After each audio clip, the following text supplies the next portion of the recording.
Et bébé. When I'm gone, oh honey, though our friendship ceases from now on. Libéré, délivré.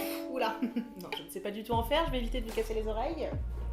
Donc aujourd'hui, nous allons parler de liberté, du coup, et de discipline.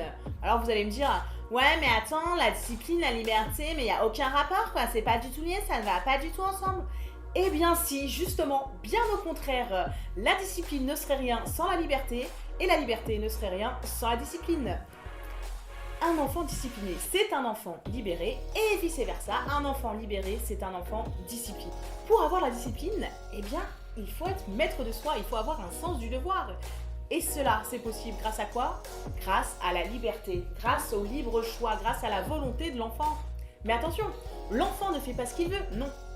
Il veut ce qu'il fait, et ça, c'est très différent.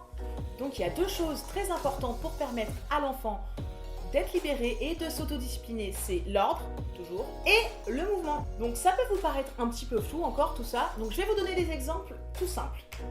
Par exemple, pendant l'heure du repas, eh bien à partir de 3 ans, laissez votre enfant se servir tout seul, vous lui dites, très bien, tu as le droit de te servir autant de quantité de nourriture que tu le veux, à une condition, tu dois finir ton assiette. Alors au début, ça va être un petit peu compliqué, l'enfant peut se servir des montagnes de nourriture, c'est pas grave, vous allez terminer, hein, ça en fera plus pour vous, c'est pas plus mal. Mais au fur et à mesure, grâce à ce choix d'action, l'enfant va s'autodiscipliner et il va se rendre compte par lui-même de la quantité de nourriture dont il a besoin. C'est très important. Un autre exemple, quand l'enfant va jouer, eh bien vous lui dites très bien, tu as le droit de prendre un autre jouet, le jouet de ton choix, et à une condition toujours, eh bien c'est qu'il range son dernier jouet.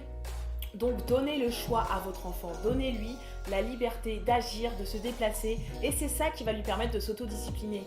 Mais toujours, bien sûr, dans des limites, dans un cadre. Évidemment, l'enfant ne fait pas n'importe quoi, il ne fait pas tout ce qu'il veut, c'est faux. Il fait ce dont il a envie, et c'est ça qui va lui permettre de s'autodiscipliner intérieurement.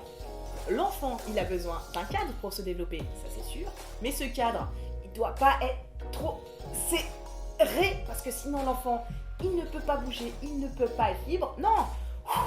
Poussez le cadre, élargissez votre cadre, élargissez vos limites pour que l'enfant puisse se mouvoir comme il le veut, qu'il puisse se déplacer, qu'il puisse agir librement, qu'il puisse développer sa volonté. C'est très important.